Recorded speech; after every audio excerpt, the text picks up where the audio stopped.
It stands majestically, towering over Victoria.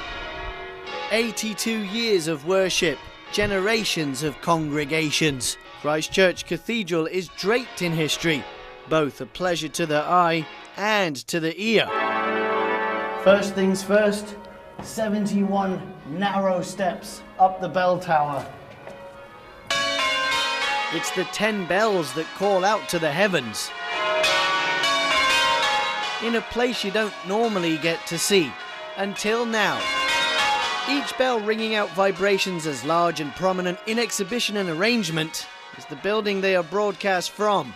They're made of a metal alloy, comprising of bronze, copper and tin. And underneath every bell, there is a real-life bell ringer at the helm. This is the heaviest bell in the tower, and it weighs about 1.5 tons.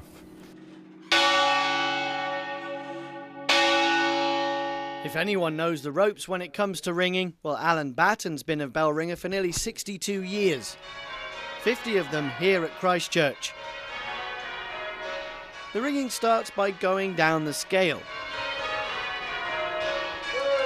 The ringers go through pattern changes which they have charts for. Once you get it turning, it will naturally swing just like a pendulum and come almost up to the mouth-up position the other way around.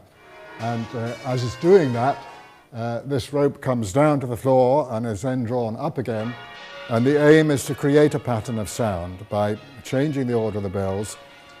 No change is repeated, and a bell between one change and the next can do only one of 3 things. Either ring one place earlier, stay where it is, or ring one place later. Lance, please. And if you can get to grips with that, you could also be a ringer. Christchurch Cathedral currently have about 18 people on the roster, but are looking for more to add to the weekly rotation. What we need is more people willing to master the art of ringing, and most of all willing to come on a Sunday morning in order to ring for the services, because that's the chief purpose of having the bells. Once you get into the rhythm of it, it's almost like a meditation. You are totally focused on what you're doing. Faith Megwood's been a ringer at Christchurch for 34 years. Her aunt used to be a ringer, and when she climbed up the bell tower to see it for the first time, she immediately wanted to learn.